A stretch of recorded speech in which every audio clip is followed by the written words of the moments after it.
এই মুহূর্তের একটা বড় খবর হলো যে আবারও হাসপাতালে তড়িঘড়ি নিয়ে যাওয়া হলো ইসরায়েলের প্রধানমন্ত্রী বেঞ্জামিন নেতানিয়াহুকে।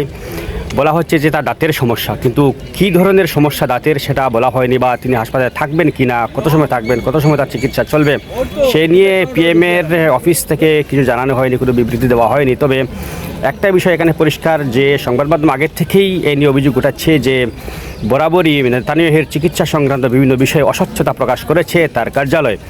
গত মাসে তার প্রস্টেট ক্যান্সারের বিবরণ আপনারা দেখতে পেয়েছেন, তিনি ক্যান্সারে আক্রান্ত হয়েছেন। তিনি নিজেই বলেছেন যে ইরান এবং ইসরায়েল আমেরিকা যুদ্ধের কারণে সেই বিবৃতিটি তিনি প্রকাশ করতে বিলম্ব করেছেন। তার বার্ষিক যে স্বাস্থ্যগত বিবরণ সেটা প্রকাশ করতে একটু বিলম্ব করেছেন, কেননা এর থেকে ইরান ফায়দা নিতে পারত, যার কারণে এই বিবৃতিতে তিনি একটি দীর্ঘসূত্রিতা অবলম্বন করেছেন। তিনি নিজেই সে খবরটা জানিয়েছিলেন, কিন্তু আবারও আজকে যে অস্বচ্ছতা সামনে এসেছে সেটা হচ্ছে যে দাঁতের সমস্যা নতুন করে তা দেখা দিয়েছে। 76 বছর বয়স হচ্ছে বেঞ্জামিন নেতানিয়াহুর, তার বিভিন্ন রোগ ধরা পড়েছে ইতিমধ্যে। একটা বড় রোগ সেটা গত মাসে ধরা পড়েছে, হয়তো আরও আগের থেকে ধরা পড়তো, কিন্তু সেটা বিশ্ববাসী পেতে একটু দেরি করেছেন বা একটু দেরিতে আমরা পেয়েছি। 2023 সালের ঘটনাতেও একটা অস্বচ্ছতা প্রকাশ হয়েছে বলে সংবাদ মাধ্যম অভিযোগ করেছে। 2023 সালে তার একটি অপারেশন হয়েছে, হার্নিয়ার অপারেশন হয়েছে, সেখানেও অস্বচ্ছতা প্রকাশ পেয়েছে। গণমাধ্যমগুলো পিএম হাউসের অস্বচ্ছতা নিয়ে প্রশ্ন উঠিয়েছে, বলছে যে তারা এখন পর্যন্ত নেতানিয়াহুর স্বাস্থ্যগত সঠিক কোনো বিবরণ দিতে পারেনি, এরকম একটি আশঙ্কা বিশ্বে গণমাধ্যম প্রকাশ করছে।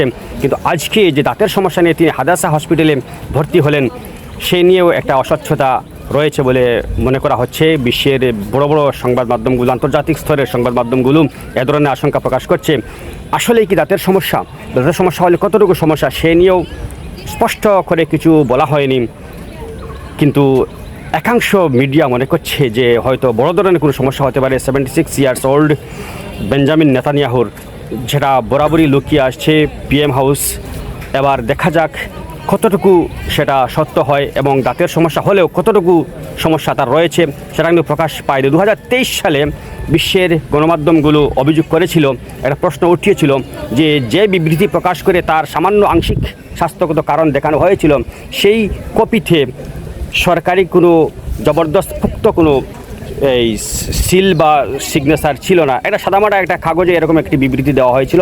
এই বিবৃতিতে বলা হয়েছিল যে তিনি হাসপাতালে ভর্তি হয়েছেন, কিন্তু তার কী সমস্যা হয়েছিল পরে সেটা জানাজানি হয় যে একটা বড় অপারেশন তার হয়েছে, হার্নিয়ার অপারেশন হয়েছে। সেই অপারেশনের কথা কিন্তু ওই বিবৃতিতে প্রকাশ পায়নি। আর যেটা প্রকাশ পেয়েছিল যে তিনি হাসপাতালে এটা সামান্য কারণে তিনি গেছেন, সেই বিবৃতিতে কিন্তু পিএম হাউসের পুক্ত কোনো স্বাক্ষর ছিল না। তাই এবারও আশঙ্কা প্রকাশ করা হচ্ছে যে দাঁতের সমস্যা বলা হলেও হয়তো ভিতরগত কোনো বড় সমস্যা হতে পারে। চলমান ইরান যুদ্ধের কারণে এটা লুকিয়ে রাখাও ইসরায়েলের একটা কৌশল হতে পারে বলে আশঙ্কা প্রকাশ করা হচ্ছে।